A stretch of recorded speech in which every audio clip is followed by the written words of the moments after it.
Ok, gente, vamos começar então? Podemos? Podemos começar. Ok. Boa noite a todos.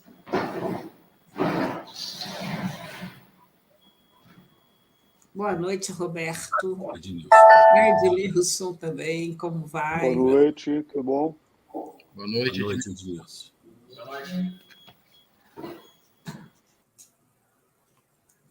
Bom, nós vamos começar fazendo a nossa prece aqui, né? Agradecendo aí a presença de todos. Nós vamos iniciar, então, agradecendo a Deus, nosso Pai, pela oportunidade de estarmos aqui reunidos através dessa tecnologia que permite que a gente chegue em outros lugares, que as pessoas se comuniquem e que pode-se usar a tecnologia para as coisas do estudo da alma, da espiritualidade e da doutrina espírita. Agradecemos, então, Senhor, por essa oportunidade, pedindo a tua proteção, teu amparo para esta casa que está aí no estudo, no trabalho, crescendo, se reunindo num sentimento fraterno de buscar conhecer mais sobre a mediunidade. E que Jesus, que os bons espíritos nos abençoem. Graças a Deus. Muito bem, então vamos lá. Na aula passada... Ela, só um detalhezinho, pode ser que a dona Yara, ela não estava bem, ela ia assistir essa aula de casa, pode ser que ela te chame aí para entrar na sala. Eu acho que, quer ver? Eu acho que ela entrou... Aqui, ó, tá aqui, Yara, dispositivo não conectado, mas eu não sei se ela está ouvindo, porque da outra vez tinha pessoas que estavam não conectadas, mas estavam ouvindo. Eu, por exemplo. Eles estavam em desktop aí e não tem microfone, pode ser. Então, mas eu não sei como a gente pode falar com ela para perguntar se ela está ouvindo, entendeu? Eu vou fazer contato com ela pelo celular, mas podemos começar. Vou falar com ela. Vamos começar e você vê aí, se qualquer coisa você dá um toque para a gente, tá bom? Então, vamos lá. Hoje nós estamos na nossa aula 18, e na nossa aula 18 a gente estava terminando um tema que era, deixa eu ver aqui, eclosão da mediunidade. Nós chegamos até o item 1, começamos a fazer o item 2, o item 3, mas eu acho que vale a pena voltar, porque está terminando esse tema, para a gente entrar no próximo tema, que é o 2. Nós estamos já no módulo 2, né? O módulo 1, vocês lembram que eram 10 temas, e nós estamos agora no módulo 2, e já terminando o primeiro tema, e já vamos entrar no tema 2, ok? Então, vamos lá, deixa eu voltar aqui. Então, vamos lá. Nós estamos falando, então, vamos ver o título do tema aqui, para a gente... Eclosão da mediunidade, tema 1. É isso que nós estamos estudando, começamos na aula passada, falamos um pouco disso aqui, falamos da questão da Joana, e começamos a falar disso, mas eu vou voltar para a gente não perder o fio da meada. Tá? Então, aqui nós estamos falando do item 2, do módulo 2, do tema 2, do tema 1, desculpa, do módulo 2. Relação entre a mediunidade e o corpo físico. Então, qual a relação que existe entre o corpo físico e a mediunidade? O surgimento da mediunidade pode ocorrer em qualquer etapa da existência, da infância, da adolescência e fase adulta, ou, mais raramente, na velhice, pois a capacidade de interagir ou de se comunicar é inerente ao ser humano. Aqui é uma coisa interessante. Quando fala velhice, é muito relativo, né? Algumas pessoas podem achar que alguém de 70 anos é velho, outros é 80, outros é 90. O ponto aqui não é exatamente só a idade, é a relação de que a pessoa está fisicamente bem, porque a mediunidade exige das pessoas uma questão física também, né? Porque passa por um certo estresse o processo ali. Tem um pouco de estresse, tem ajuda espiritual, mas dependendo da idade, a pessoa já não tem, assim, como é que nós vamos dizer? O vigor, a ferramenta, o aparelho, já não está mais com toda aquela condição. A gente sabe que as pessoas que entram no processo mediúnico, e quando eles já estão lá no nível de orientador, de doutrinador e coisa mais, já é pessoa mais experiente, então você imagina sempre pessoas de 40, 50, 60, até um pouco mais, né? Mas chega uma hora que a pessoa não tem condição. A gente participou de uma reunião mediúnica, que nós tínhamos 2 pessoas na reunião, inclusive um já desencarnou, bem velhinho, a esposa está meio adoentada, participavam com a gente, mas a gente via que chegou uma hora que os próprios espíritos começaram a aliviar para eles. Eles iam na reunião, faziam parte, faziam prece, recebia, né, a ajuda espiritual, mas eles iam aliviando no processo de psicofonia. Por quê? Porque desgasta muito. Tem um desgaste, sim. Não adianta pensar que não tem, porque tem um certo desgaste. Então, é isso que ele fala da questão da idade. A gente pode falar, e é muito comum no meio espírita, falar assim, a gente não deve trabalhar com crianças com a mediunidade. Então, a gente tem que entender a criança, mas também tem o adolescente. Então, são duas coisas um pouco diferentes. Por isso que ele coloca lá, infância e adolescência. E, realmente, a infância, principalmente, não tem a mínima condição, porque ela não tem a capacidade cognitiva preparada, discernimento mínimo, para entender aquilo que se passa. Então, vai criar mais dificuldade de que ajustes. Então, você tem que trabalhar com ela na evangelização, outros aspectos. A adolescência, é raro você ver adolescente se envolvendo com isso, e parece que é uma coisa que a natureza faz para segurar um pouco mesmo. Mas a gente não pode esquecer que o Kardec se serviu de adolescentes, e às vezes até pré-adolescentes, na confecção da doutrina, nos processos de investigação e tudo mais. Eu entendo que aquilo tinha uma razão, né, de mais veracidade para a própria doutrina, e também que as crianças e adolescentes daquela época eram um pouco diferentes das crianças e adolescentes de hoje, não é a mesma coisa. Tem uma situação um pouco mais complicada hoje, e que a gente está passando por um processo de transformação.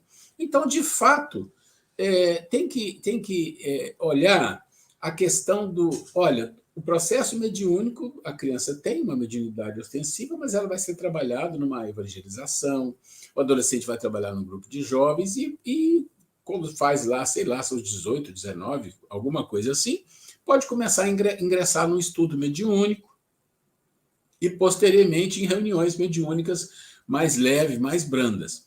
Por quê? Porque a questão não é só física, que às vezes o adolescente tem uma complexão física melhor que de um adulto, mas a questão cognitiva, a questão mental, em processo ainda de desenvolvimento. Mas vamos lá. Quando, porém, os indivíduos que se comunicam estão situados em planos diferentes de vida, tal como acontece entre encarnados e desencarnados, o corpo físico passa a ser um componente que se interpõe entre ambos. Então, ele está dizendo assim, olha, no processo mediúnico, né, o corpo físico ele interpõe. É claro, porque o processo de mediunidade ele tem dois aspectos. É perispírito com perispírito ali que se liga num processo de psicofonia, num processo de vibração, sintonia, tudo isso. Em alguns casos, é o próprio espírito que fala com o espírito. Isso é uma coisa incrível. É quase que vamos falar assim, é quase uma ligação direta, mas isso é raro. Mas aí, qual é o processo? O processo é o corpo físico, porque o encarnado, ele tem um corpo físico, e aquele corpo físico está ali. Ele está funcionando, com todo o processo de psicofonia, a sua mente está em funcionamento, recebendo a comunicação, mas está passando por ele, quando ele é consciente, o ideal é que seja, né? Está passando por ele o quê? Está passando ideias. E aí ele pode, e é comum, ele ajustar, ele alterar, até deturpar alguma mensagem que chega. Isso não é incomum. Por isso ele fala, o corpo físico interpõe no sentido que existe, sim, uma intromissão ou uma entrada da parte física do encarnado no processo. Acho que isso é muito claro, isso para nós não é nenhuma novidade, né? Vamos lá. E ele fala o seguinte, olha, o Kardec esclarece que o médio de efeitos patentes, quando ele fala efeitos patentes, que é ostensivo, é mediunidade ostensiva, depende de uma organização mais ou menos sensitiva. É de notar-se, além disso, que essa faculdade não se revela da mesma maneira em todos os sensitivos. Então, a gente também... Vocês vão ver que repete algumas coisas básicas aqui no curso, que é o padrão do curso mesmo, para reforçar, né? Há, pois, relação entre a manifestação da faculdade mediúnica e a organização física apropriada. Então, vamos entender que o próprio corpo físico, a organização física, tem efeito nesse processo.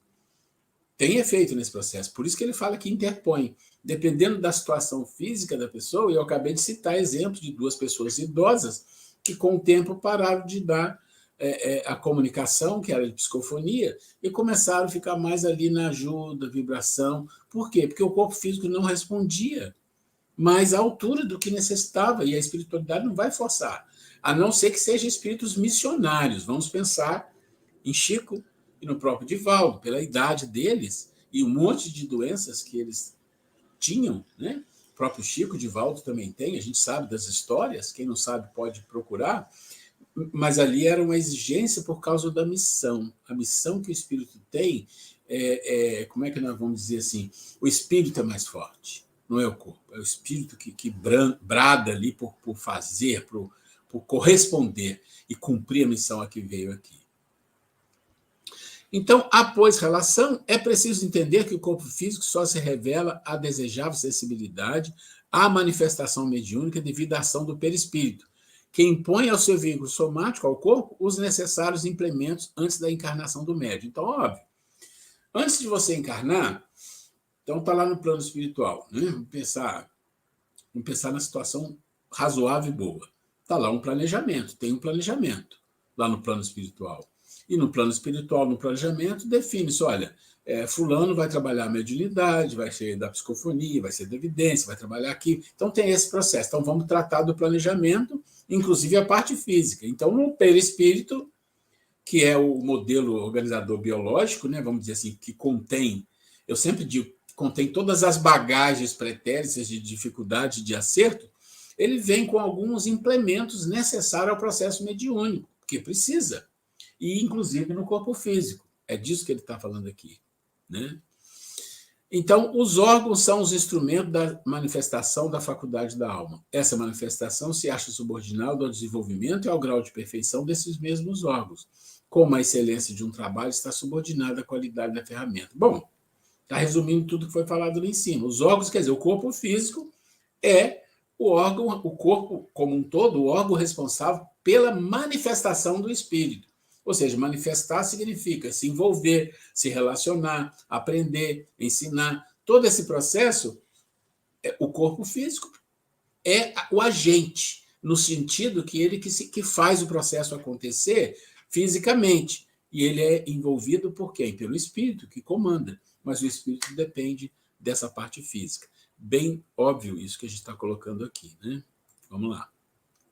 Importa esclarecer que a construção do corpo físico a partir do molde perispirítico não é, obviamente, igual a todos os médios. Então, não é igual. Daí a assertiva de Kardec.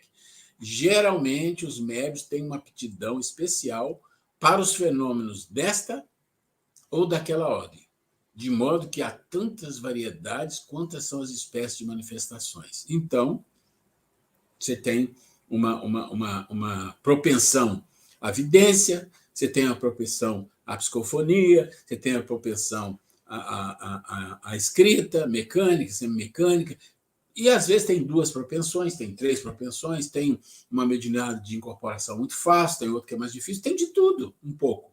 Alguns têm vários tipos de mediunidade ostensiva, outros têm outros é mais intuitivo.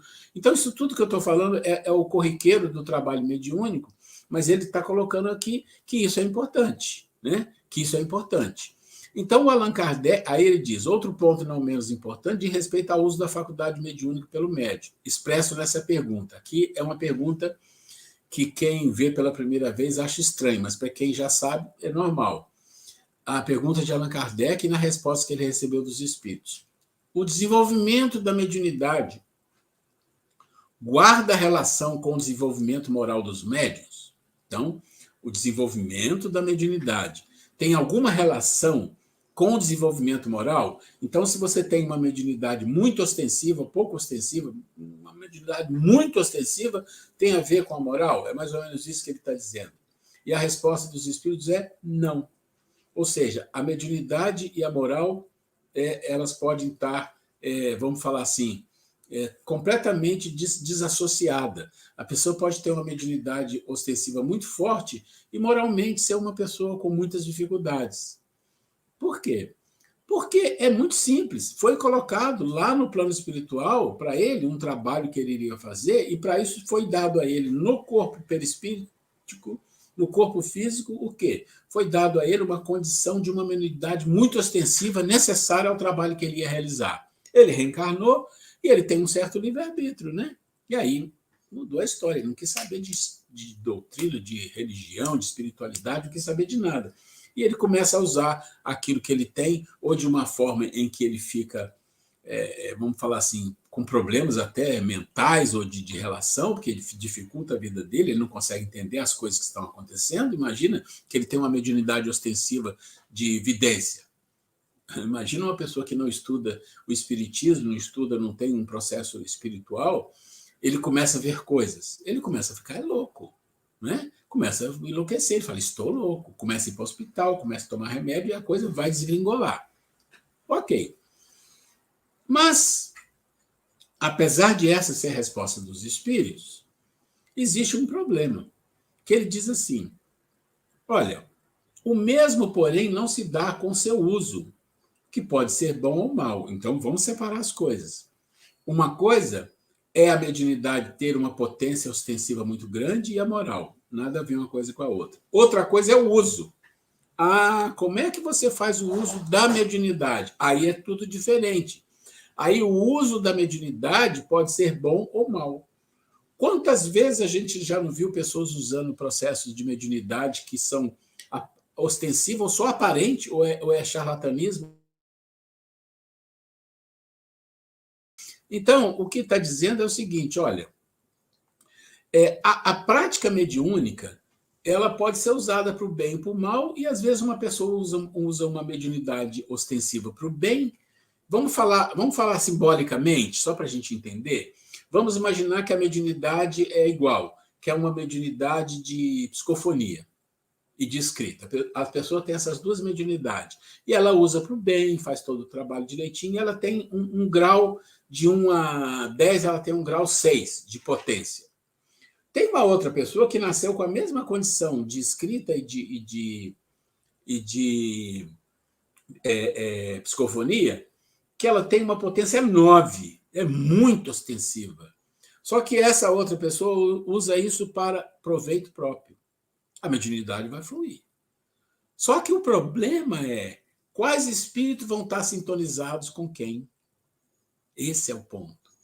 Isso é muito importante. É isso que aí o espiritismo entra para explicar. Porque se você olhar para a vida, na vida, você vai ver de tudo, vai ver situações muito complicadas. E as pessoas continuam fazendo cura, fazendo isso, fazendo aquilo, não tem nada a ver contra a cura, muito pelo contrário, né? Mas fazendo coisas, mas em proveito próprio. E aí chega um momento que a espiritualidade vai ajudando, porque a misericórdia divina é assim, vai tentando até o último, vamos dizer assim, até o último instante. Chega uma hora que a pessoa fica abandonada aí a revelia. E aí a gente sabe que tem casos que a gente vê que é muito complicado. É muito complicado. Então, nesse sentido, a prática mediúnica à luz do entendimento espírita requer base moral fundamentada no Evangelho e no conhecimento fornecido pelo Espiritismo. Pronto, então é diferente. Aqui nós estamos falando da mediunidade trabalhada dentro da doutrina espírita. Então a moral tem tudo a ver, né? E às vezes você pode ter um médium que tem uma mediunidade não muito ostensiva e que ele é um médium muito moralizado, é um espírito já de um nível melhor, e ele vai fazer os trabalhos dentro daquela capacidade dele, mas muito bem feito, vai ser muito bem assessorado. Ok, vamos um pouquinho mais. Quando é comum, surgindo na mediunidade, tem os distúrbios físicos e psicológicos. Isso é comum. Isso é comum. Pessoas que trabalham orientando médiuns e que observam, e que estudam, e que estão junto ali no trabalho, e que têm uma boa experiência, percebe claramente, quando o médium está iniciando, as questões que aparecem. Eles ficam um pouco perturbados. Por quê? Porque se você está começando, você não entende, você não estudou, imagina que você tem evidência e começa a ver coisas. Isso perturba qualquer um. Perturba, né? Você começa a ter vontade de escrever, ouvir voz, isso perturba. A Grace vai fazer um comentáriozinho para nós aqui. Eu queria dar um relato de experiência pessoal que eu vivi. Eu vivi, a minha mãe, ela tinha uma mediunidade muito ostensiva, mas nunca admitiu. Ela tinha, assim, até uma certa aversão. E determinada vez eu lembro que eu era menina ainda, A minha mãe, às vezes, ela estava em pé assim, e de repente ela fazia assim, assim, ela fazia assim, como se alguém estivesse puxando o cabelo dela, e aí ela falava assim, eu sei, fulano morreu. E ela vivia dando notícias de pessoas que morriam, as pessoas viam o espírito, segundo hoje, eu entendo assim, que isso já faz muitos anos, que vinham, de alguma forma, comunicar com ela. E isso era uma situação de muita perturbação para minha mãe, porque ela tinha pressentimento, ela tinha assim, premonições, e é muito interessante a gente presenciar casos assim, esses desequilíbrios que ocorrem quando o médium não estuda, não tem o interesse. E a minha mãe, por mais assim que não eu, que na época era criança, que alguém tivesse falado com ela que era preciso que ela tivesse um olhar para essa situação de mediunidade dela, ela nunca aceitou. E com isso, ela acabou, não sei se é exatamente por isso, mas ela tinha uma desarmonia, chegou até a ter quadro de depressão e tudo mais, mas nunca admitiu.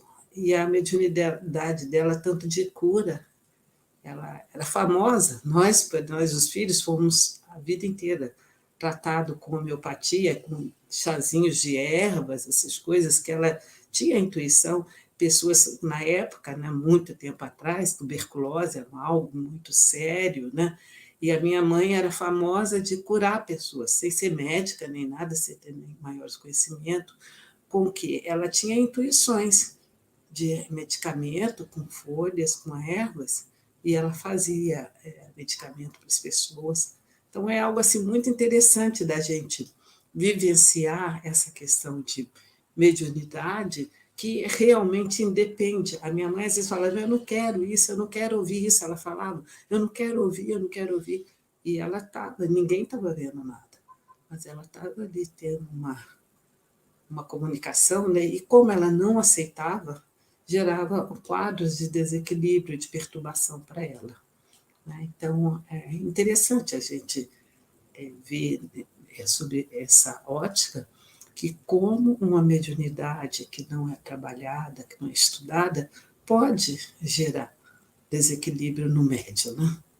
É interessante esse comentário da Grace, né? Porque isso é caso real, né? sim, né? Você viu, eu também presenciei, porque a gente se conheceu com 20, 21 anos 18, de idade. 18 anos, 19. Então, a gente se conhece há quase 50 anos, vamos dizer assim.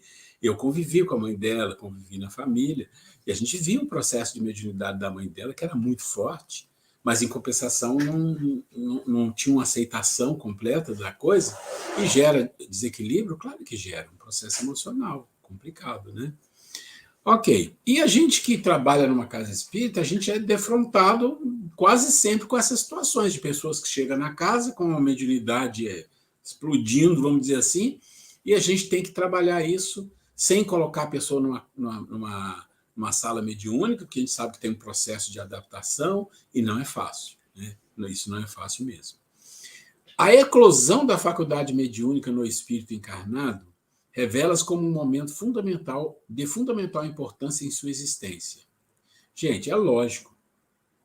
Se você pensar num ser humano que não tem a mediunidade, nenhuma mediunidade ostensiva, e uma pessoa que tem uma mediunidade ostensiva, que isso aparece de repente, e vamos esquecer que ele está numa casa espírita, mesmo estando, mas se não está, isso tem uma importância, é um processo muito diferente do normal de tudo que a gente sabe, que a gente conhece, se a gente não é espírita. Se a gente é espírita, a gente compreende, mas para nós é mais fácil entender. Mas para quem não é, não tem essa compreensão. E a coisa rola, e fica difícil, e a pessoa vai procurar outros tipos de recursos, e às vezes encontra recursos que não ajudam, às vezes piora. E a pessoa começa a tomar medicamento, começa aquilo, vem uma depressão, vem isso, vem aquilo. E não é que a mediunidade faz a pessoa ficar doente, não é isso, de jeito nenhum. A mediunidade é uma potência para que a pessoa trabalhe sem ajudar o próximo. Mas se a pessoa tem uma potência que é diferente do vulgo, do normal das criaturas, e ela não entende, quem está à sua volta também não entende e começa a criar dificuldades com isso, fatalmente a coisa vai ser difícil. A gente tem histórias disso, né? Tem história. Então, a eclosão da faculdade mediúnica é de fundamental importância em sua existência, mas nem sempre a pessoa é convenientemente assistida, é isso que nós estamos falando. Seja por ignorância a respeito do assunto, o que é mais comum, tudo que nós falamos, né? Seja por desinteresse ou desatenção dos familiares ou dos amigos. Ou seja, ou por ignorância, que é o mais comum, ou então ninguém se importa, né? Porque também tem isso na vida, infelizmente. Pessoas, às vezes, não se importam muito com os outros, né? E aí a pessoa se vê numa situação difícil. Ok. Em outras ocasiões, os médiuns iniciantes podem se revelar, fascinados pelo entusiasmo excessivo diante do impacto das revelações espirituais que os visitam de jato, quer dizer, rapidamente. Solicitam o entendimento e o apoio dos irmãos experimentados para que não se percam em engodos brilhantes. Isso também acontece.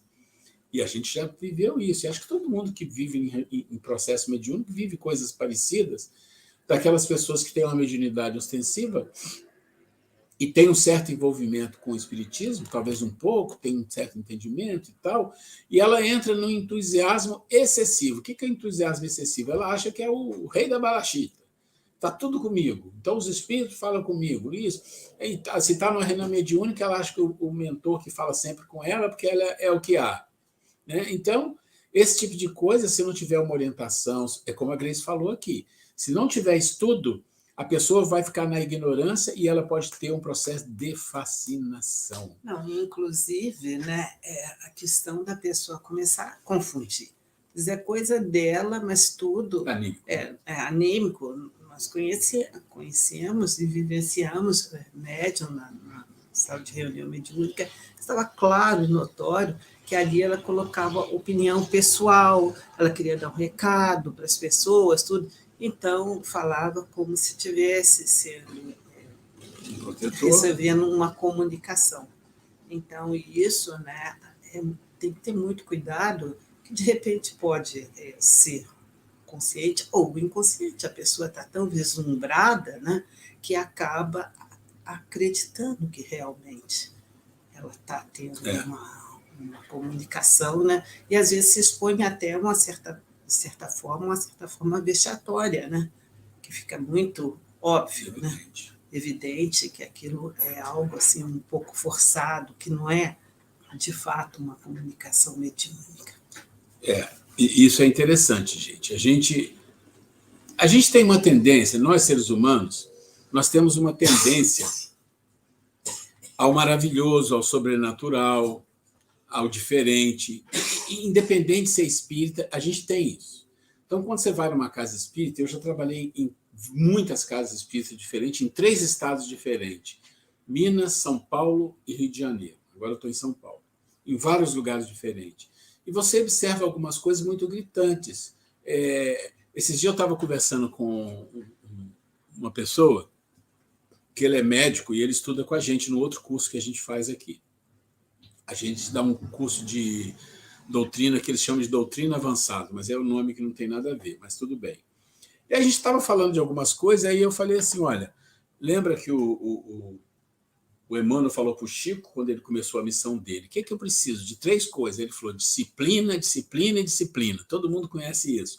Aí ele falou assim, pois é, meu amigo, no meio médico, o corporativismo é tão forte que as 3 coisas que eles falam é vaidade, vaidade e vaidade. Então, assim, e ele é médico.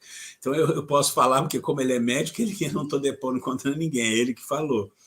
Então, isso é muito sério. E a vaidade, gente, é um vício que a maioria das pessoas, em geral, tem, menor ou maior. Então, é comum as pessoas falarem, olha, eu vou dar uma mensagem aqui que eu fui intuído. Por que vai falar isso? Para dar veracidade? Para dizer porque eu fui intuído, então eu posso falar? E se a mensagem não for boa? Foi intuído por quem? Isso é comum, a gente vê muito isso. Palestristas que falam, vou fazer uma palestra porque eu fui intuído a falar isso. Isso não deve ser feito. Porque as pessoas que estão do outro lado, elas acreditam. Em geral, as pessoas têm uma crença no maravilhoso, no sobrenatural. Então, quando você vai numa casa espírita, você vê vários tipos de reuniões. E você vê muitas pessoas ávidas para entrar em reuniões mediúnicas. Aí eu falo, mas por que tão ávidas? Nunca trabalharam em reunião mediúnica, não sabe o bicho que pega, como é complicado, como é comprometedor. E as pessoas vão E aí você percebe que a coisa não anda conforme a carruagem deveria andar, porque as pessoas foram para lá sem entender exatamente o que é um processo mediúnico. Ou seja, estuda um ano e já vai para uma reunião mediúnica. E aí não funciona, só funciona para os casos que as pessoas estavam preparadas espiritualmente, mas quem não está é muito difícil. Bom, e aqui nós falamos, né? Os fascinados pelo entusiasmo excessivo. E a fascinação, quem já estudou o processo obsessivo sabe, né? Nós vamos falar isso lá no final do nosso curso. Processos obsessivos, processo de influenciação, obsessão, fascinação. Então você vai numa sequência, possessão. A fascinação pega muitas pessoas que têm liderança no movimento espírita. É muito comum, a pessoa não vai saber que está fascinado, não vai entender, não vai compreender, não vai aceitar. E se alguém falar, a pessoa que está fascinada, não é ela. Gente, quando a pessoa está nesse nível, é muito complicado. Não é fácil sair desse processo. E esse processo só existe por causa de uma coisinha que se chama duas coisas. Uma, vaidade e o não aprofundamento no estudo real. Não aquele estudo que você faz ali, real. Estudar o espiritismo e entender as coisas. E a vaidade. Então, isso é motivo de a maioria dos médios caírem, é motivo de lideranças de casa espírita caírem, é motivo de médios de nível aí muito grande, às vezes falar um monte de coisa que não tem nada a ver, que não faz parte. Então, isso tudo acontece no movimento espírita que a gente vê. Né? E a gente já viu histórias aqui, com 40 anos, 45 anos de espiritismo, a gente já viu histórias de todo tipo. E a gente tem que ficar esperto, a gente tem que falar, não, vamos levar a coisa a sério. E não precisa fazer grandes coisas. Um movimento de reunião mediúnica, as pessoas vão com o coração, vão alegres, sentam ali, agradecem a Deus, se colocam à disposição, deixa que o feijão com arroz vai sendo feito aos pouquinhos. E com o tempo as coisas vão melhorando. É simples demais, né? Então, vamos lá. Nesse contexto, a casa espírita em geral e os grupos mediúnicos espíritas em particular, então, a casa espírita e os grupos mediúnicos, assume a enorme responsabilidade de orientar, sem misticismo e práticas antidoutrinárias, o médio iniciante, fazendo compreender que o acesso às esferas dos seres desencarnados, ainda jungidos ao plano físico, é semelhante ao ingresso em praça pública da própria Terra, onde enxamei inteligência de todos os tipos. Então, está dizendo assim, ó, cuidado. Você está entrando na mediunidade, então vamos entender tudo. Tem isso, tem isso, tem isso. E você vai entrar numa dimensão onde tem de tudo. Você tem os obsessores, você tem os vingativos, você tem os espíritos trevosos, você tem os orientadores, você tem os protetores, tem de tudo. E dependendo de como a coisa se desenrola, dependendo como os médios se comportam, dependendo como a reunião vai, é ali que vocês vão tocar. Então, ele está falando disso para nós. Isso tem que ficar muito claro para todo mundo. Né? Auxiliar, aqui eu marquei de negrito tudo, que é muito importante. Auxiliar a educação da mediunidade e o aprimoramento mediúnico do médium não é tarefa fácil. Não é. Então, auxiliar na educação e o aprimoramento não é tarefa fácil. Exige dos dirigentes espíritas devotamento a esse gênero de tarefa. Assim, como disposição para orientar com sabedoria, bondade e paciência, sobretudo se o médium iniciante apresenta desarmonia, que é o comum. O menos comum é estar tudo bem, que ele já chega ali mais ou menos equilibrado. O mais comum é desarmonia. De qualquer forma, é importante ter em mente que no início da prática mediúnica, os médiuns sintonizam mais facilmente com os espíritos que se identificam com os encarnados e com a vida do plano físico. O que ele está dizendo?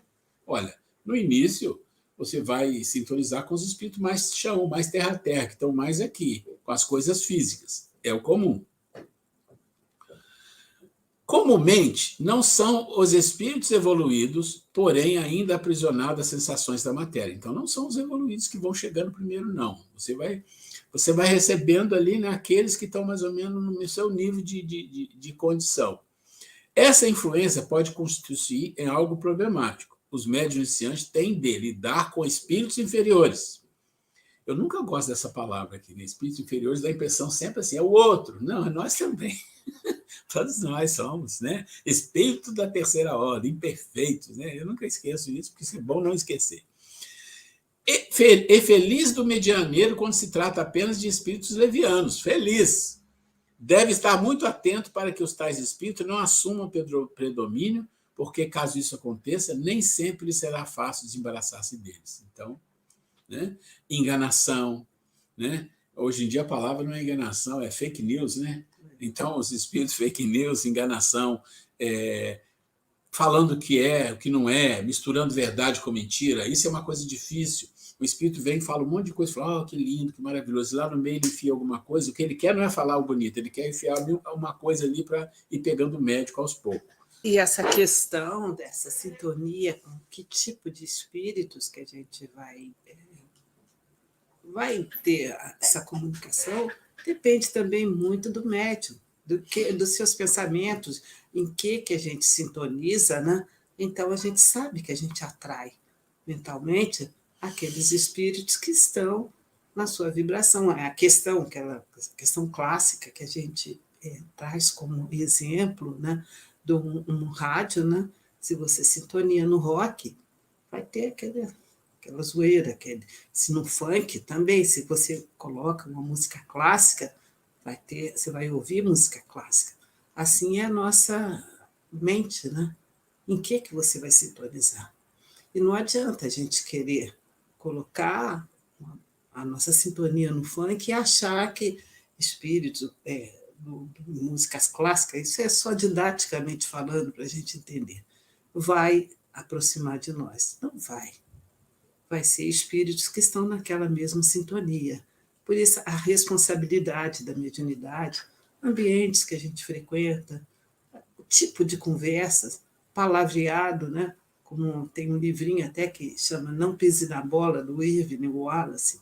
É um livrinho que é direcionado para crianças, adolescentes, mas cabe muito para nós adultos também, que ele fala do poder das palavras.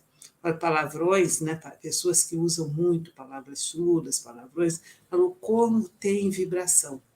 A palavra, quando você usa, não é por ser puritano nem nada, que aliás é educado você não ter a boca falando tanto palavras mais chulas, né? Mas tem pessoas que normalmente desanda a falar palavras assim, diz que todas essas palavras têm vibração. Quando você emite, verbaliza, você atrai espíritos que estão na mesma sintonia. Assim como o pensamento também. Não tem como a gente controlar os pensamentos, mas aquela orientação. Chegou um pensamento meio atravessado, a gente já cuida de falar, não me pertence, eu vou pensar em outra coisa. Eu vou falar uma coisa até interessante, que é uma coisinha bem até engraçada, até que aconteceu comigo, que eu falei, gente, ficou claro, óbvio para mim que não era eu que estava pensando. Cheguei na garagem um tempo desse atrás e tinha um carro de uma vizinha, e um assunto aqui que não tem nada a ver, que houve aqui em relação ao condomínio, e eu vi o carro dessa vizinha. Na hora, na minha cabeça, veio assim, eu repudiei tanto que eu falei, gente, o que é isso?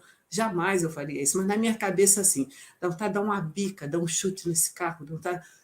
Eu olhava para mim assim, o que é isso, Grace? O que você está pensando? E na minha cabeça, assim, eu falei, gente, que coisa estranha.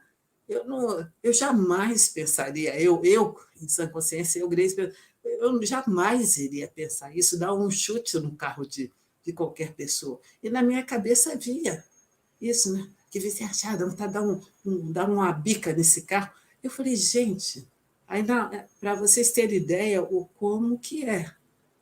Então, naquele momento que, de alguma forma, eu pensei, assim, é criadora de problema e tal, aí o que veio?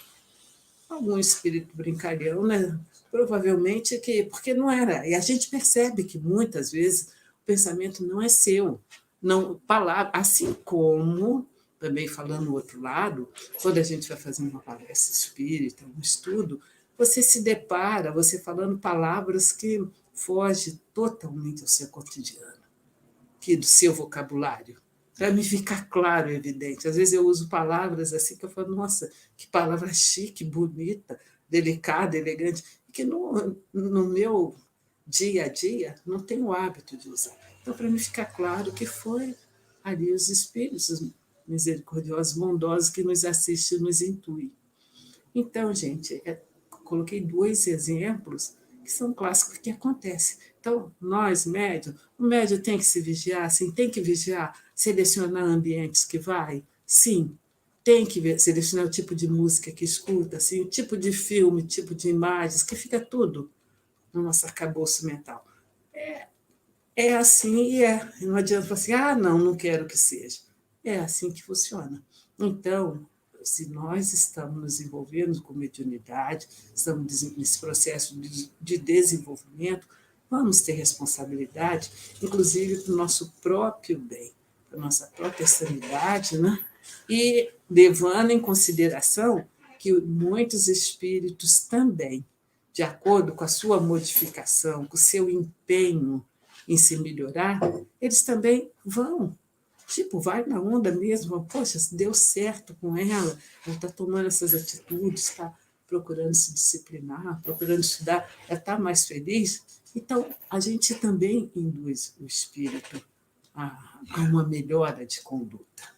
Então, vamos ter muita atenção no que a gente pensa, o que a gente faz, onde a gente vai, com quem a gente conversa, o que conversa, que palavreado que a gente verbaliza, né? Que isso tudo tem uma importância muito grande, ainda mais sendo-se médium, assim, de uma forma mais ostensiva. Eu já falei isso aqui, mas só para reforçar, né? Uma dificuldade grande que existe é que o médium principiante, ele normalmente passou por um certo estudo antes, às vezes não é um estudo muito profundo, é um estudo básico, e ele quer logo que as coisas aconteçam. E, gente, eu já vi pessoas ficarem numa reunião mediúnica mais de um ano, sem dar nenhum tipo de ter nenhum processo de mediunidade ostensiva, e depois de um ano começa devagar e, de repente, e já vi pessoas começarem com um mês, pum. Então, cada caso é um caso, e às vezes o médium desanima. Já vi pessoas saírem de reunião mediúnica, depois de um tempo, mas não tô... Falei, mas não é assim, aí você explica, mas a pessoa não quer, a pessoa está mais com esse processo de querer imediatamente que as coisas aconteçam. Então, aqui ele fala, trata-se de medida que não deve ser apoiada pelos dirigentes e orientadores encarnados da Casa Espírita. O orientador não pode apoiar uma coisa desse tipo, tem que explicar, né? Por uma simples questão de bom senso, o médium deve primeiramente desenvolver estudos a respeito da mediunidade e aprender a ter controle sobre a faculdade antes de participar das reuniões mediúnicas. Então, está aqui. A orientação espírita segura é amparar o médium que apresenta a eclosão da mediunidade por meio de palavras fraternas, de apoio e de conforto espiritual, indicando-lhe o uso do passe, da oração, da prática da caridade, e ao mesmo tempo orientando a integrar um grupo de estudos doutrinários da mediunidade e do evangelho, a fim de fortalecer as defesas físicas, psíquicas e morais. Gente, aqui tem um ponto importante. É muito importante, é extremamente importante que o médium, e eu também vejo isso em algumas casas espíritas, isso não é legal, não está certo, é um equívoco, que a pessoa só vai para a reunião mediúnica, não participa de mais nada da casa. Tem um problema aí. Porque o médium tem que estudar, e não é só a mediunidade, tem que estudar a doutrina, tem que estudar o evangelho, tem que participar dos trabalhos sociais da casa. Esse é o trabalho que ele tem que fazer. Então, se ele fica... E eu já tive situações de médios que só ia na casa no dia da reunião mediúnica. E por mais que a gente falasse, explicasse, a pessoa não queria. Com o tempo, ela acabou saindo, porque viu que o grupo foi formando uma solidariedade, uma fraternidade entre o grupo, que o grupo participava de todos os processos da casa, né? E também era uma casa pequena, a reunião mediúnica tinha 12 participantes, aqueles 12, quase todos participavam de várias atividades dentro da casa, mas tinha uma pessoa que só ia para o dia da reunião mediúnica. E acabou que ela deixou, porque viu que estava ficando, né, diferente as coisas. As pessoas tinham outro nível de compreensão da própria mediunidade. Antes de qualquer providência, a pessoa precisa entender o que é ser médium, como exercitar a faculdade mediúnica como exercitar a faculdade mediúnica e de que forma os espíritos atuam no pensamento de cada um. Porquanto a força mediúnica e verdade não ajuda nem edifica quando se está distante da caridade e ausente da educação. Ora, é isso que nós acabamos de falar. Se a pessoa quer trabalhar a mediunidade, não quer fazer mais nada, aí já tem um problema. Porque não existe esse processo separado. A mediunidade, mas eu não preciso estudar o evangelho, não vou me preocupar em ir na casa espírita, não vou me preocupar em ajudar o movimento espírita, não vou me preocupar em fazer caridade, exercitar. Né? Fazer caridade a gente não faz, é exercitar, né, a área social. Então tem um problema, é um médium manco. Né? E o resultado disso, ele vai perceber com o tempo. Infelizmente vai, né? De uma forma, às vezes, não muito boa. A vida e o tempo exigem trabalho e melhoria, progresso e aprimoramento. Isso em todos os níveis. Né? Aqui a gente terminou. Deixa eu ver como nós estamos de tempo. Está ótimo. Aqui a gente terminou o item primeiro. Né? Deixa eu voltar aqui. O item primeiro. Deixa eu voltar para ver aqui. Isso. Isso. O tema 1, nós estamos na apostila módulo 2. O tema 1, eclosão da mediunidade. Agora nós vamos para o tema 2. Então, vamos lá. Tema 2, transes. Então vamos entender um pouquinho sobre transe, tá?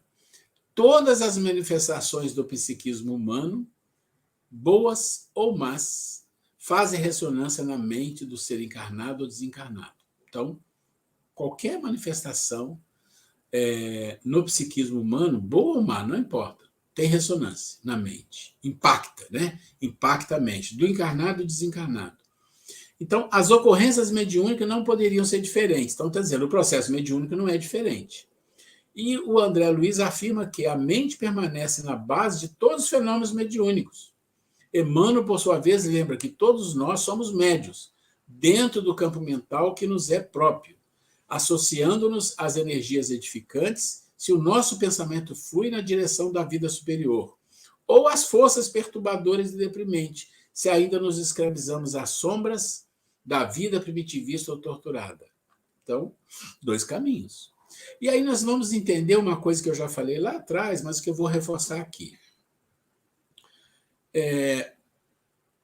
A gente, quando pensa no Espiritismo, a gente está falando de Kardec, em 1857, 170, 180 anos, daqui a pouco já tem quase 200 anos, né? E pensando nos grandes daquela época, aí depois a gente chega com o André Luiz trazendo os detalhes de muitas coisas que não estão lá nos livros básicos, aí vem o Emmanuel, e aí vem um, vem outro. E quando a gente fala da mente,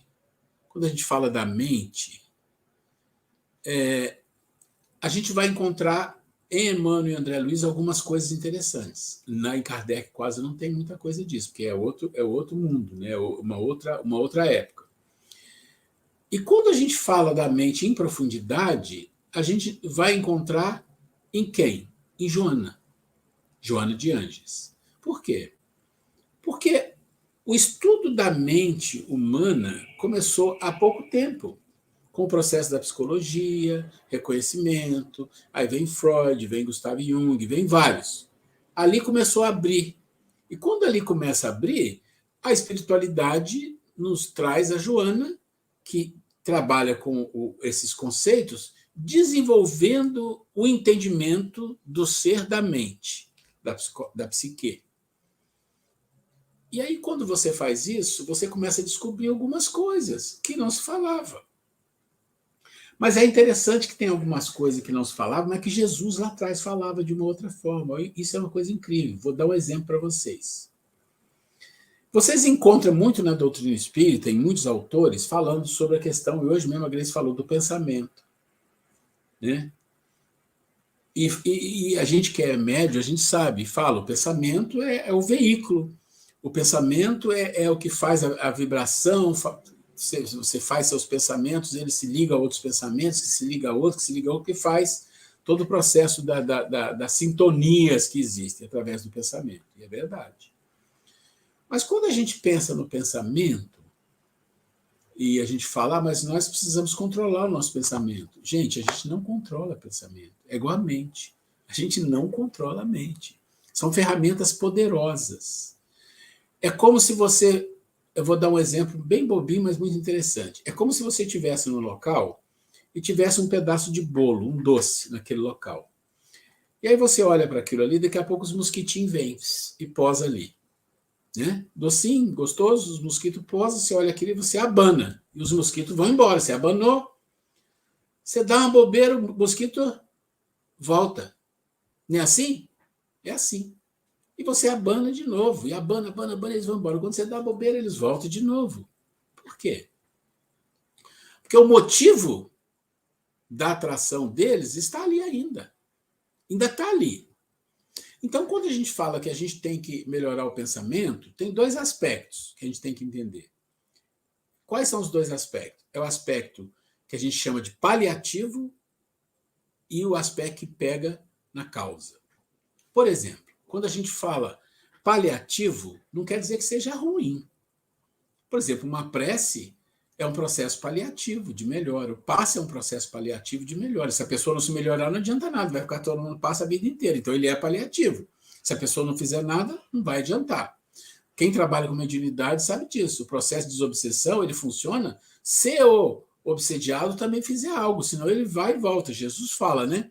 O homem está com um espírito ruim, você tira o espírito vai, e aí volta com mais 7. Se o homem não se melhorar, piora a situação. A gente conhece essa história com outras palavras. Então, quando você fala de pensamento, eu não vou nem falar de emoção, vou falar só do pensamento. É mais ou menos como essas moscas. Então, você tem os pensamentos atravessados, te perturbando, aquilo te perturba, você vê uma imagem na rua, aquilo te perturba, te aguça outros pensamentos, aquilo se mistura, daqui a pouco você está um tempão com a coisa na cabeça. Isso a gente sabe como funciona, é assim. Mas você estuda o espiritismo e fala, não, você tem que melhorar o pensamento, faça uma prece, leia um bom livro, vê, como a Grace acabou de falar aqui, vê um bom filme, cuidado. Você vai selecionar. Quando você faz um processo de seleção, esse é paliativo. Mas é importante, por quê? Porque ele vai, de uma certa forma, te dando um pouco de paz naqueles momentos que você está fazendo o trabalho paliativo. Mas onde você ataca a causa? Qual é a causa? Aí a pergunta é simples, que a gente pode responder facilmente. Qual é a causa de eu ter alguns pensamentos atravessados? A Grace contou aqui, vou chutar um pensamento atravessado, ou uma emoção atravessada, ou uma raiva, um desejo, qualquer coisa assim. Qual é a causa disso? O pensamento, coitado, ele não é causa de nada, ele é um atributo. É um atributo, é uma coisa que vem depois. Onde está a causa? Que normalmente a gente não trabalha com ela. Então, por isso a gente reencarna tantas vezes. A gente fica, como diz o outro, abanando as moscas. Aí abanou, limpou assim, ficou ali, tá bom. Passa um tempo, volta de novo. Daqui a pouco as moscas vão embora, você fica feliz, passa, sei lá, um tempo, volta de novo. Onde está a causa? A causa é o bolo. Tira o bolo, guarda, joga fora, limpa o local e espera as moscas. Ela não vem. Então, pense no pensamento assim. Você tem seus pensamentos porque tem uma causa para isso. E a causa, a gente não pode dizer que são os espíritos obsessores ou os influenciadores. Porque eles não vão nos influenciar nem nos obsediar se a gente não tiver algo dentro de nós que eles olhem e falem, é aqui. Então, essa é a causa. É a causa que eles olham. Aí eles vêm e vão começar a trazer pensamentos, vão começar a trazer desejos, vão começar a te chamar atenção para coisas na vida, no meio de comunicação, e de repente você está envolvido com aquilo. Assim que funciona. E aí você segue com aquilo. Tá bom.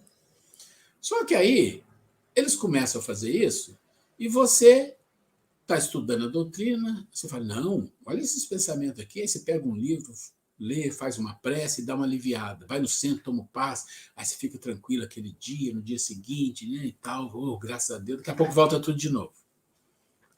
São as moscas. As moscas vêm, né, para onde ela tem aquilo que ela gosta. E aí? Onde está a causa? A causa está aqui, gente, na mesma mensagem. Eu botei em vermelho. Em vermelho. Vamos entender? Olha só. Cada criatura com os sentimentos ou emoções, tá? Eles às vezes misturam as palavras sentimento e emoções, e a gente, quando estuda mais profundo, vai ver que, em geral, é emoções. Mas tudo bem. Cada criatura com os sentimentos ou emoções que lhe caracteriza a vida íntima emite raios específicos e vive na onda espiritual com que se identifica. Oh, identifica. Identifica de identificação, de identidade. Né? Como é que você é identificado aqui no nosso mundo, né? Quando você vai a algum lugar fazer alguma coisa? Cadê a sua identidade? Deixa eu ver a sua identidade, deixa eu comprovar que é você mesmo, é um documento oficial, é identidade. A identidade espiritual é a identificação que você tem com o quê? Com as coisas. O seu interior se identifica. Os seus desejos, aquilo que você quer lá no íntimo, e ele fala, ó, na vida íntima, não é a vida que você faz com a sua personalidade, com as pessoas, é a vida íntima. É aquilo que está lá dentro, que você não fala, você às vezes nem quer pensar. Então, essa identificação é o bolo que está em cima da mesa. E o trabalho para mudar isso aqui não é só abanar a mosca. Isso é bom, é paliativo? É. Porque através de abanar a mosca e buscar olhar outras coisas, fazer, opa, isso depois, com o tempo, com muito tempo, vai mudando a sua identificação. Mas não é só por aí que você faz isso. Se você entende isso aqui, você já começa a trabalhar na sua reforma, no seu autoconhecimento, e tem as ferramentas certas para fazer isso, em que você trabalha a sua identificação. Isso vai tirando o bolo da mesa. E aí você não tem aquelas coisas que chamavam atenção, não chamam mais. Sabe, aquelas imagens, aqueles filmes, aquelas publicações, o que for, já não te chama tão atenção. Tá. Por quê? Porque você está mudando algo interno, que é a identificação. Então, cada médium com a sua mente, cada mente com os seus raios, personalizando observações e interpretações. E conforme os raios que arremessamos, erguer-se-nos-á o domicílio espiritual na onda de pensamentos a que nossas almas se afeiçoam. Entende que os pensamentos é o que vem depois. Por quê? Porque a sua identificação te leva a emitir raios, a identificação. Você cria pensamentos e outros pensamentos se juntam e reforçam isso. E sem contar, gente, que os espíritos nos informam que o processo, por exemplo, de obsessão, quando nós passamos por um processo de obsessão, é nos informado com todas as letras, nós não somos vítimas de nada, é que nós que atraímos. Então, todo o processo obsessivo é que, de alguma forma, nós temos essa ligação fluídica, aquele irmão que nos atormenta, e nós é que atraímos. Inclusive, é de praxe, às vezes a gente ouve em reunião mediúnica o espírito falando, olha, eu não quero, depois até de uma conversa com o espírito, ele se afastar e ele retornar ao processo, e ele fala, eu não quero mais estar perto dessa pessoa, mas ela me atrai, me chama. Então, responsabilidade sempre nossa. Então, não vamos culpar que o espírito A, B, C, D vem me perturbar, vem me obsediar. Se nós estamos passando, é chato até a gente dizer isso para a gente mesmo, mas quando ele está passando por um processo obsessivo, nós temos responsabilidade. Então, não vamos carregar esse sentimento de culpa, mas nós temos que observar o que é, esse bolo aí que nós estamos atraindo, né? Porque se limparmos a nossa casa mental, se mudarmos, sinceramente, se nós tivermos o desejo sincero de modificação, não tem sintonia. Volta à história lá da rádio, né? Qual estação que você põe é onde você se sintoniza. Então, gente, lembrando sempre, não é, Ana? É isso. Que a obsessão vem daqui para lá. Nós que atraímos. É importante entender isso, tá? É muito importante, porque senão a gente fica só espantando mosca. É importante espantar a mosca, mas é mais importante trabalhar no bolo que está sujo na mesa, que é a identificação. Vamos lá um pouquinho. Assim, para que ocorra a boa prática mediúnica, o indivíduo precisa ter noção de como funciona a sua mente e de qual é o seu potencial mental. E compreende como o estudo mediúnico requer adendos? Muitos adendos. Ora, aqui está falando uma coisa que não é uma palestra, gente. Aqui está falando como é que funciona a mente. Tem um estudo para isso. Pra vocês terem uma ideia, para a gente falar só disso, a gente gasta 3 meses no nosso curso avançado de doutrina, sobre a mente, as ferramentas, por que aqui, por que ali.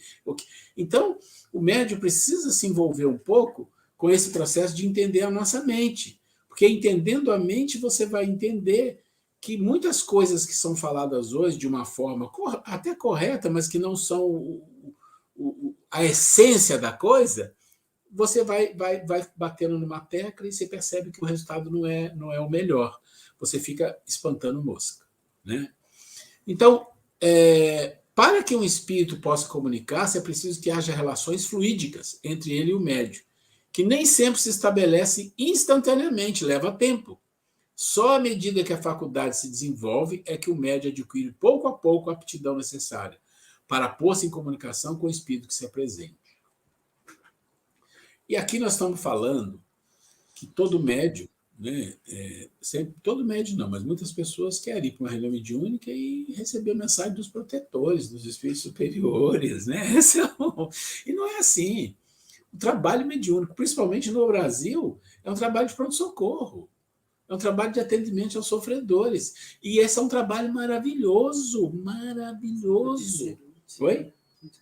Pode ser útil. Né? Exato, gente. É tão maravilhoso que quando você faz isso de coração, quando você entende essa importância que você trabalha nisso, a alegria íntima de que quando você vai para uma reunião mediúnica é algo incrível. Você vai com uma alegria, você sai com uma alegria e você espera o dia de chegar à reunião.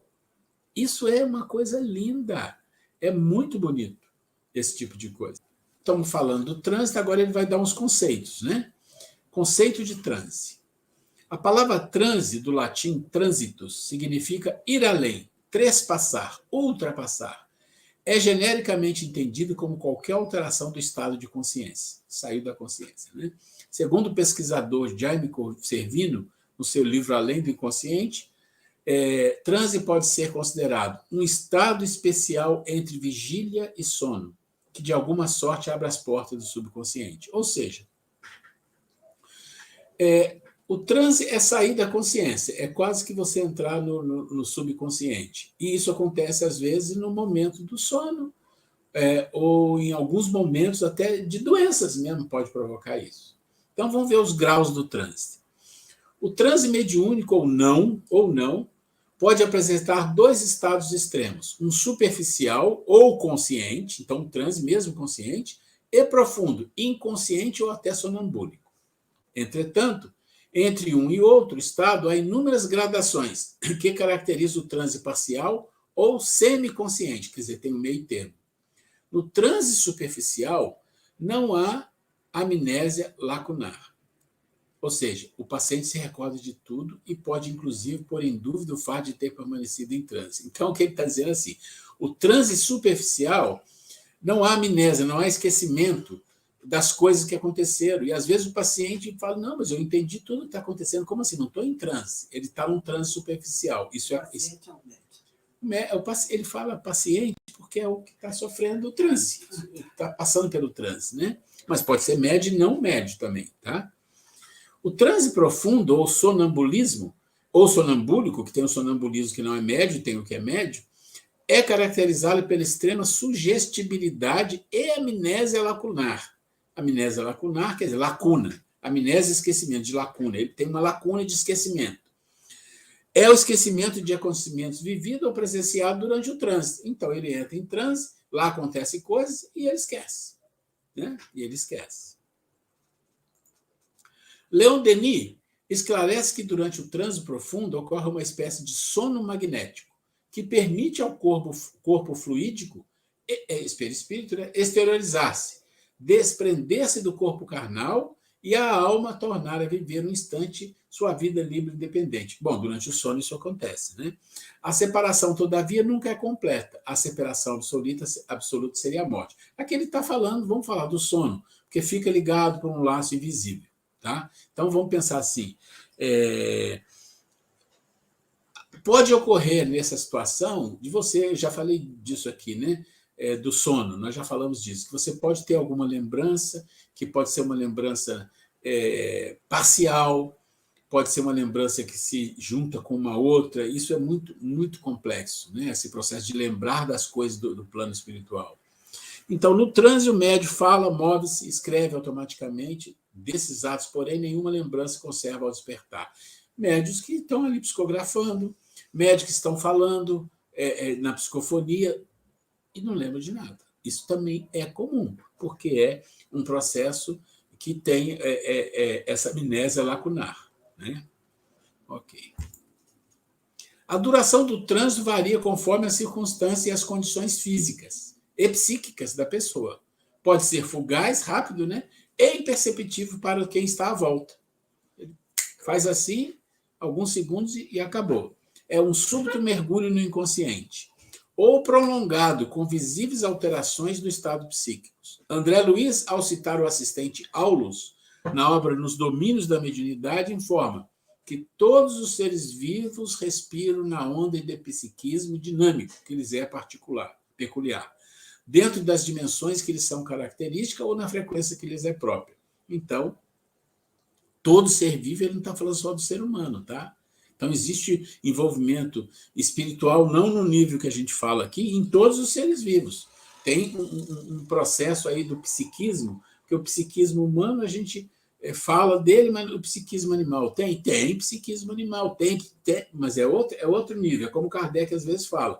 É o espírito que está encarnado num corpo humano, é o espírito com E minúsculo que está encarnado num animal, né, no irracional, para diferenciar.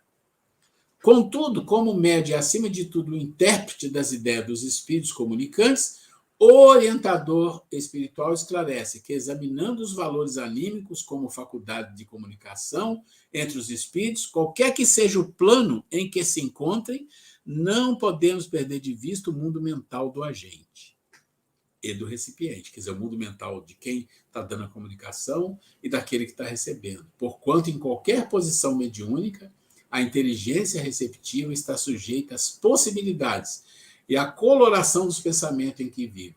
E a inteligência emissora já submetida aos limites e às interpretações dos pensamentos que é capaz de produzir. O que ele está dizendo, gente? Está falando da mente, de novo. Que não pode desconsiderar a mente, porque a nossa mente é um equipamento absurdo, é uma coisa incrível, incrível, incrível. E quanto mais você estuda esse processo, mais maravilhado você fica de perceber as coisas que existem aqui e o potencial que isso tem. E aí a gente fala, vamos controlar a mente, vamos controlar os pensamentos. Quem vai fazer isso? O ego? O ego é uma partezinha desse tamanhozinho de todo o processo mental. Ele não tem capacidade para isso, não consegue. É como se fosse a mente uma ferramenta que Deus criou de uma potência absurda, absurda, absurda, absurda. E nós, com o nosso ego, que é o que nós temos, o nosso eu tão primário, que quisesse controlar isso. Não tem.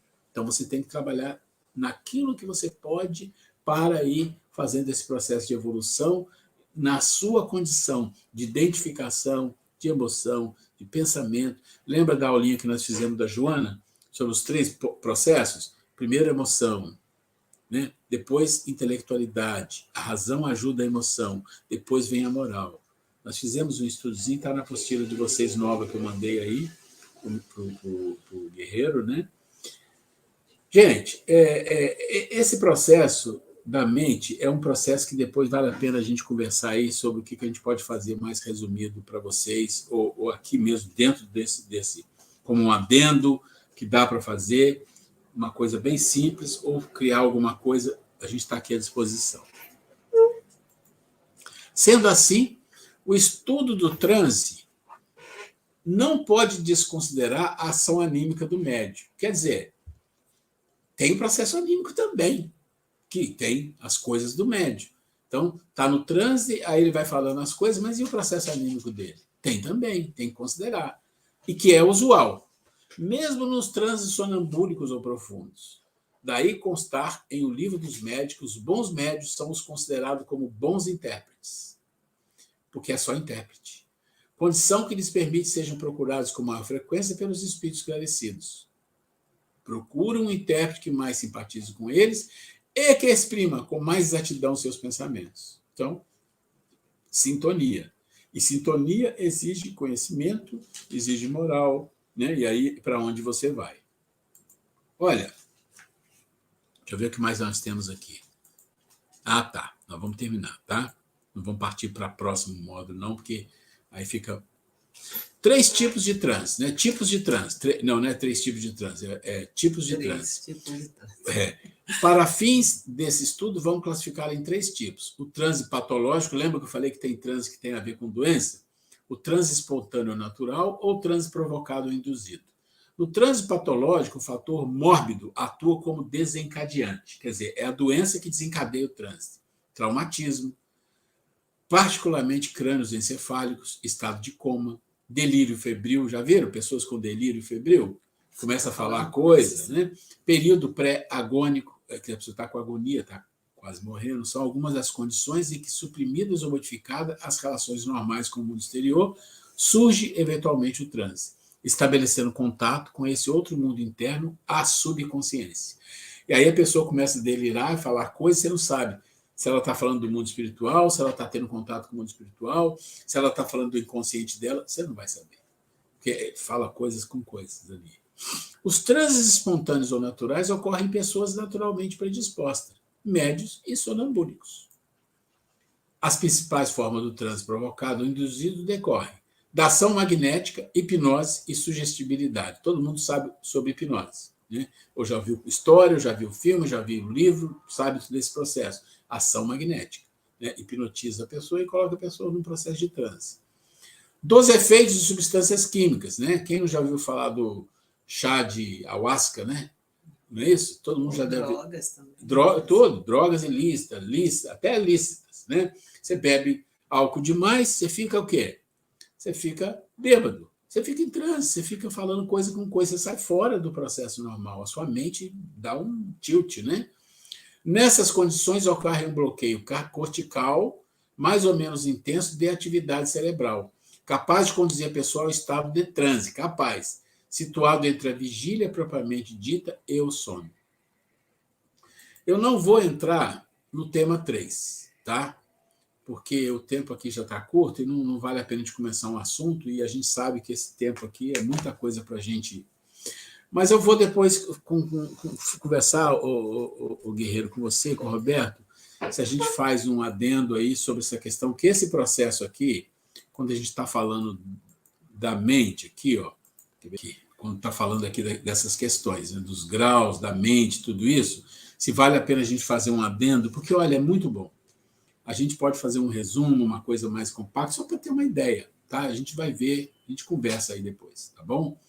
Bom, gente, a gente não vai entrar no outro tema, deixa eu sair daqui. Então, a gente está chegando aqui no final, quero agradecer aí todos vocês, né?